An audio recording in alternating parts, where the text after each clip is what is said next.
Andhra style ఆవకాయ. ఏ ఆవకాయ అయినా తెలుగు వారికి మాత్రమే ప్రత్యేకం.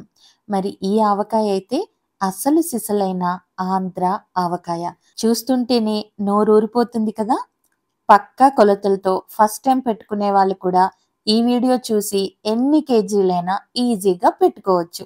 ముందుగా మామిడికాయలని శుభ్రంగా కడిగి, తుడిచేసుకొని ముక్కలుగా కోసి పెట్టుకోవాలి. నేనైతే ఇక్కడ 1 కేజీ మామిడికాయ ముక్కలతో ఈ ఆవకాయని పెడుతున్నాను. ముందుగా ఈ ముక్కలన్నిటిని చక్కగా పొడి బట్టతో తుడిచి, ఇలా టెంకపై ఉన్న పేపర్‌ని చేత్తో తీసేసుకోవాలి. ఈజీగా వచ్చేస్తుంది. లేదంటే నైఫ్‌తో అయినా తీసేసుకోవచ్చు. ఇప్పుడు 1 కేజీ ముక్కలకు గాను ముందుగా ఆవకాయ పెట్టే ముందే ఒక గిన్నెలోకి తీసుకొని ఆయిల్ పట్టించుకోవాలి. నేనిక్కడ 100 ఎంఎల్ ఆయిల్‌ని తీసుకుంటున్నాను. ఈ ఆయిల్ కాగపెట్టింది కాదు. ఆంధ్ర ఆవకాయకి మనం నూనె అయితే వేడి చేయము. కాబట్టి పచ్చి నూనెనే వేసుకొని ముక్కలకంతా బాగా పట్టించుకోవాలి. ఇలా ముక్కలకి ఆయిల్ పట్టించటం వలన ముక్కలు ఆవకాయలో మెత్తబడకుండా ఉంటాయి. ఆవకాయకి నేనెప్పుడు కూడా 3 మ్యాంగో చిల్లీ పౌడర్‌నే వాడతాను. 1 కేజీ ముక్కలకి 150 గ్రాముల కారం పడుతుంది. అయితే నేను 125 గ్రాములు 3 మ్యాంగో కారం తీసుకుంటున్నాను. మిగతా 25 గ్రాములొచ్చేసి ఎవరెస్ట్ టీ కలాల్ పౌడర్‌ని తీసుకుంటున్నాను. మీకొకవేళ ఎవరెస్ట్ టీ కలాల్ చిల్లీ పౌడర్ వద్దనుకుంటే మొత్తం 3 మ్యాంగో కారమే 150 గ్రాములు తీసుకోండి. అలాగే ఉప్పొచ్చేసి 150 గ్రాములు. నేనిక్కడ గ్రాముల కొలతతో చెప్తున్నాను కాబట్టి 150 గ్రాముల ఉప్పు సరిపోతుంది. అయోడైజ్డ్ ఉప్పు వాడకండి. పచ్చళ్ళ సాల్ట్ కానీ లేదా గల్లుప్పుని 4, 5 గంటలు ఎండలో ఉంచి మిక్సీకి పట్టుకొని గానీ తీసుకోండి. అయోడైజ్డ్ ఉప్పు మాత్రం వాడకండి. కెమికల్ స్మెల్ వచ్చేస్తుంది. అలాగే 75 గ్రాముల ఆవపిండిని తీసుకోవాలి. ఆవాలని వేయించనవసరం లేదు. 4, 5 గంటలు ఎండలో ఉంచి మిక్సీకి పట్టుకొని ఫైన్ పౌడర్‌లా చేసుకొని జల్లించి తీసుకోవాలి. ఇంకా మెంతిపిండైతే 1 టీ స్పూన్ వేసుకుంటే సరిపోతుంది. మెంతులని దూరగా వేయించి మిక్సీకి పట్టుకొని జల్లించుకొని తీసుకోవాలి. నిల్వ పచ్చళ్ళలోకి పసుపు ఎక్కువగా వాడాం కాబట్టి 1 టీ స్పూన్ పసుపైతే సరిపోతుంది.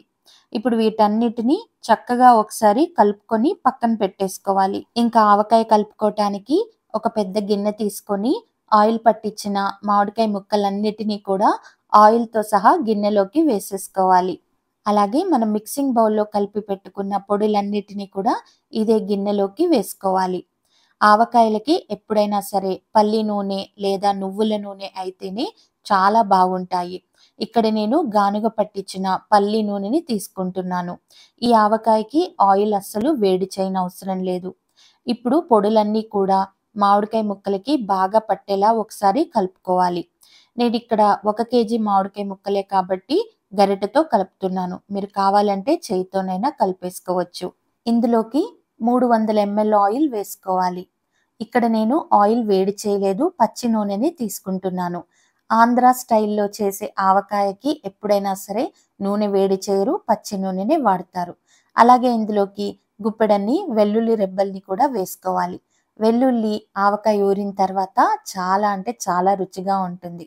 ఇప్పుడు వీటన్నిటిని కూడా ఒకసారి కలుపుకోవాలి.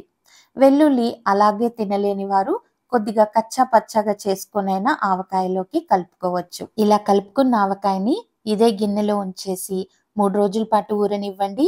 లేదా వేరే గిన్నెలోకైనా తీసుకొని ఉంచండి. నేను వేరే గిన్నెలోకి మార్చుకొని ఉంచాను. 3 రోజుల తర్వాత చూసినట్టయితే చూడండి ఆవకాయ ఎంత చక్కగా ఊరిపోయిందో, ఆయిల్ అంతా ఎలా పైకొచ్చేసిందో. ఇలా గనక ముక్కల పైకి ఆయిల్ వచ్చినట్టయితే ఆవకాయకి ఆయిల్ పర్ఫెక్ట్‌గా సరిపోయినట్టు. ఇంకా మనం ఎక్స్‌ట్రాగా ఎటువంటి ఆయిల్ యాడ్ చేయనవసరం లేదు. ఇప్పుడు ఆవకాయని కలుపుకోవటానికి ఒక గిన్నెలోకంతా తీసుకోండి. మీకు ఒకవేళ ఇలా ఆయిల్ గనక పైకి రానట్టయితే కొద్దిపాటి ఆయిల్‌ని కలుపుకోండి. మనం ఇక్కడ కేజీ మామిడికాయ ముక్కలకి 400 ఎంఎల్ ఆయిల్ అయితే యూజ్ చేశాము. అలాగే మూడో రోజు ఆవకాయనంతా ఇలా చక్కగా ఒకసారి కలిపేసుకొని టేస్ట్ చేసి చూడండి. ఉప్పు ఏదైనా తగ్గినట్టు అనిపిస్తే కొద్దిపాటి ఉప్పు కూడా వేసుకోండి. నాకైతే సాల్ట్ కూడా ఆవకాయకి పర్ఫెక్ట్‌గా సరిపోయింది. చూస్తుంటేనే నోరూరిపోతుంది కదా! రుచి కూడా అద్భుతంగా ఉంటుంది. తప్పకుండా ఒకసారి ట్రై చేయండి. ఇలా కలుపుకున్న ఆవకాయని మూడో రోజు పచ్చడి జాడీల్లో కానీ లేదా గ్లాస్ బాటిల్లో కానీ తీసుకొని స్టోర్ చేసుకుంటే సంవత్సరం పాటు ముక్క మెత్తబడకుండా నిల్వ ఉంటుంది. మన ఛానల్లో ఆంధ్ర ఆవకాయ రెసిపీస్ చాలానే ఉన్నాయి. అలాగే తెలంగాణ స్పెషల్ అల్లం వెల్లుల్లితో చేసిన ఆవకాయ, కారం లేకుండా చేసే ఉప్పావ, ఆంధ్ర స్పెషల్ ఆవకాయ, అలాగే తెలంగాణ స్పెషల్ అల్లం ఆవకాయ, తెలంగాణ మరొక స్పెషల్ ఆవకాయ పచ్చిమిర్చి వేసిన నువ్వుల ఆవకాయ, ఆంధ్ర మాగాయ లాంటి రెసిపీస్ చాలానే ఉన్నాయి. ఒకసారి చెక్ చేయండి. అలాగే ఈ వీడియో గనక మీకు నచ్చినట్టయితే లైక్ చేయండి, షేర్ చేయండి, ఛానల్‌ని సబ్స్క్రైబ్ చేసుకొని పక్కనున్న బెల్ ఐకాన్‌ని కూడా ప్రెస్ చేయండి. Thank you for watching.